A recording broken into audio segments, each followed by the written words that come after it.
welcome back to Environmental Station Alpha. Last time...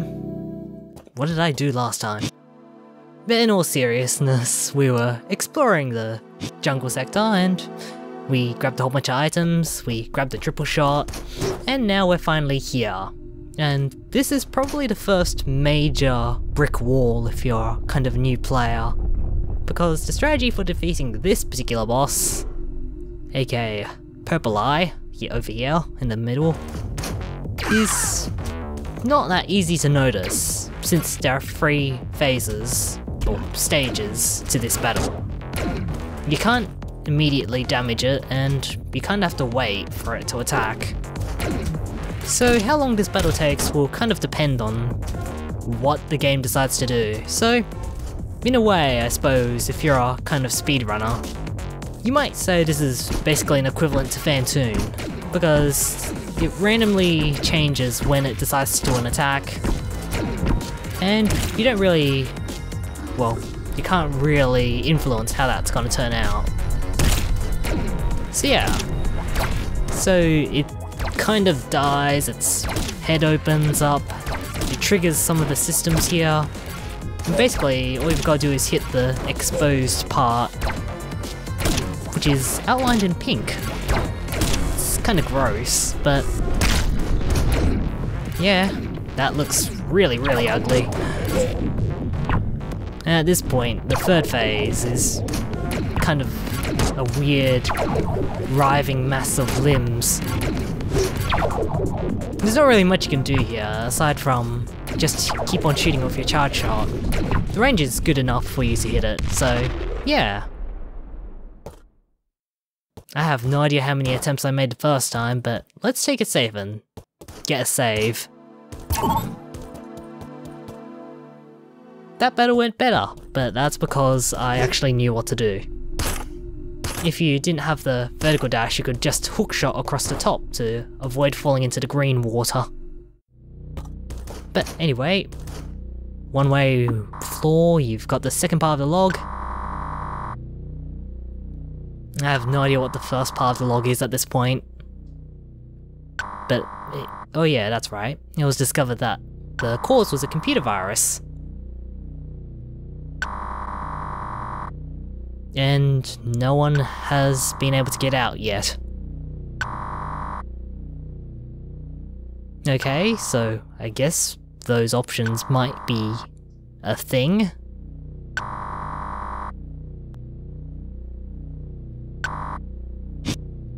Okay, that's the end of that log, but thankfully we have the dash booster H, which is the canonically first dash booster power-up that you get, and it allows you to dash left and right.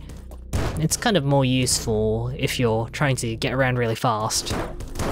Kind of like the slide move in the Castlevania games. You just mash it repeatedly. Of course, by doing that, it makes a really loud noise. It looks like our next objective is to get the generator back online, so I guess that's where we're going. And with that, the map is updated, and it's all the way back in the cavern complex. It's kind of close to the sand cave, or sand rock area. So I guess we're not going any further on this side. And I guess in turn that stops us from getting to the temple that's actually one of the more natural areas of the station. And really, that's because we turned off the growth control system, so everything grew everywhere and then died, so we're now stuck on this side until we can figure out a way to fix it. But first things first, let's go after an item that we probably could have gotten earlier since we have the dash booster H, but now that we have this, figures might as well grab this item. We're still taking damage, but at this point, it's safe enough to grab another health tank from here. So now our max health is up to 26. We'll just get ourselves out of here. Just gotta wander through like normal.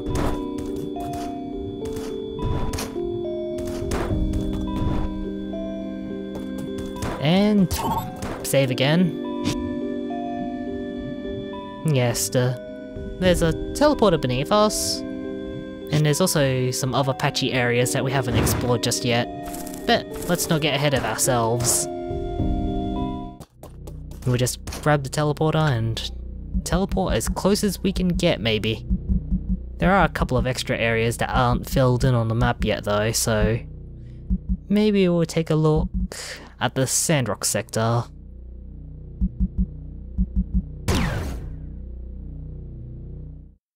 This place is kind of one way since those blocks on the right are just crumble blocks, so over on this side we seem to have found a diskette of some sort.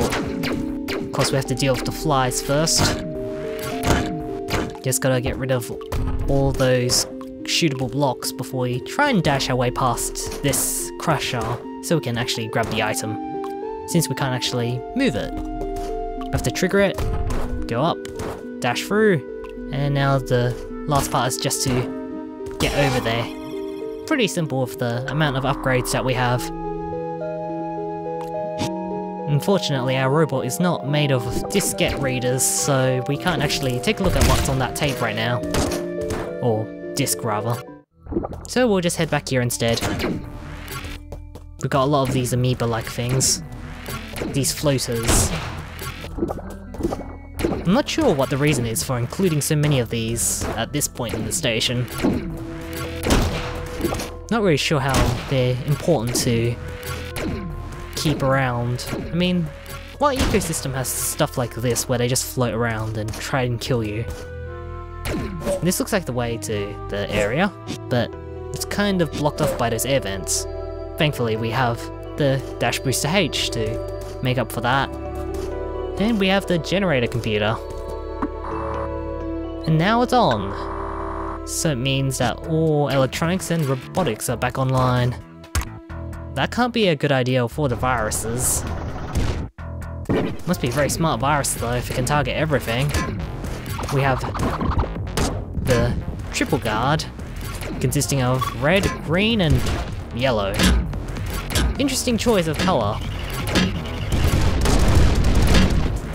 The yellow guard shoots a whole bunch of shots, the green one drops them from the sky, and the red one tries to hit you with a localized explosion. That being said, it's still pretty easy to handle so long as you don't get too hasty. The triple shot makes short work of this bunch since you can actually hit multiple guards at the same time. So at this point, the later that you get on into the boss, the easier it gets to beat them because there's less bosses to actually use each of their attacks. So after that we can get out, and now all the robotics are back online, so I guess that means things are gonna be a little more tougher for us to navigate from now on. Save point nearby though, so that's good. There's also a teleporter I believe, to the right, but first things first, if we can get inside. There we go. Save point in the middle of all this electronic stuff, I guess. And all these air chutes. Anyway, we'll just head on up, because there's more to the map than meets the eye. And there's a whole bunch of these destructible blocks to get through. Just shoot away and you have yourself a path. And we get past these charge blocks, or rather, the charge block kind of things, which require the charge block to destroy.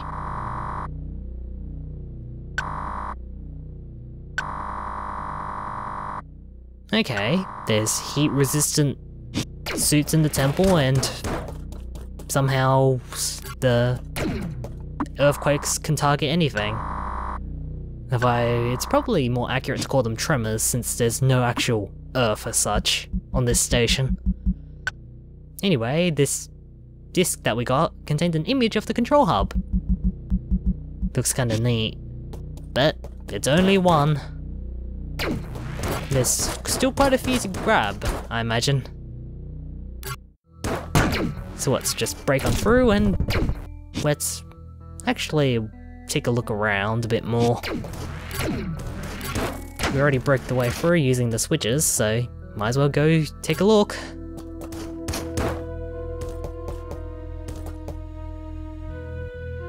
More curious eyes just then. And we're back to this room, which now has active turrets just shooting. Not sure why it is, but they seem to insist on shooting. Anyway, down this area, this watery area contains 3 particular jellyfish that you may have seen already in the underwater sector, hence I decided to skip out on that very pleasant opportunity. I am at only 15 health right now, so it's probably not a good idea to go charging in. We'll just save. Well, not save, just charge our health up. I wonder why it is that you can't just save all the time, but who knows. It just seems a little unnecessary to have health stations when you've got save points. I guess it got a little too convenient during some sections, I guess. Anyway, now that the power's back on, we can actually go back to the jungle sector, or what's left of it. And maybe we can take a look around, maybe? Nah, we're supposed to be here. Now that the generator's actually back on, we can go and take a look at the robots' work. Thankfully, worker robots aren't as dangerous as all the others, so all it's done is clear the path for us so we can get out. Of course, we have to trigger a switch, like so, and break through the charge shot blocks so we can actually get out. Thankfully, all we have to actually hurt us are the pink rings of death.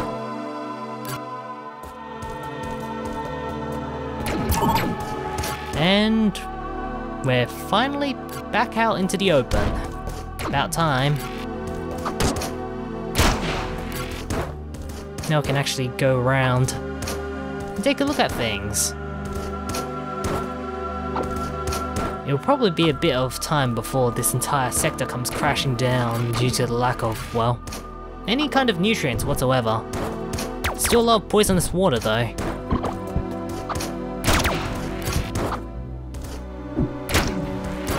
And still many of the monsters lurking about. The local ecosystem is probably not too happy about this change. That side hopper certainly isn't happy. And over on this side is the explanation as to why we can't just go on from the bottom of the jungle sector, and that's because the vines have grown and we can't go through there anymore. So that's why we had to go around the way we did. And now we're finally inside the temple. Nice music. It's kind of like a ambient jazz. It seems that the scientists who are located here didn't really like the temple all that much. Okay, so they didn't have as many robots here, I guess. Although the whole area in general is kind of trapped, I guess. But that's for another time. We'll see you next time as we explore the temple sector. Until then, take care.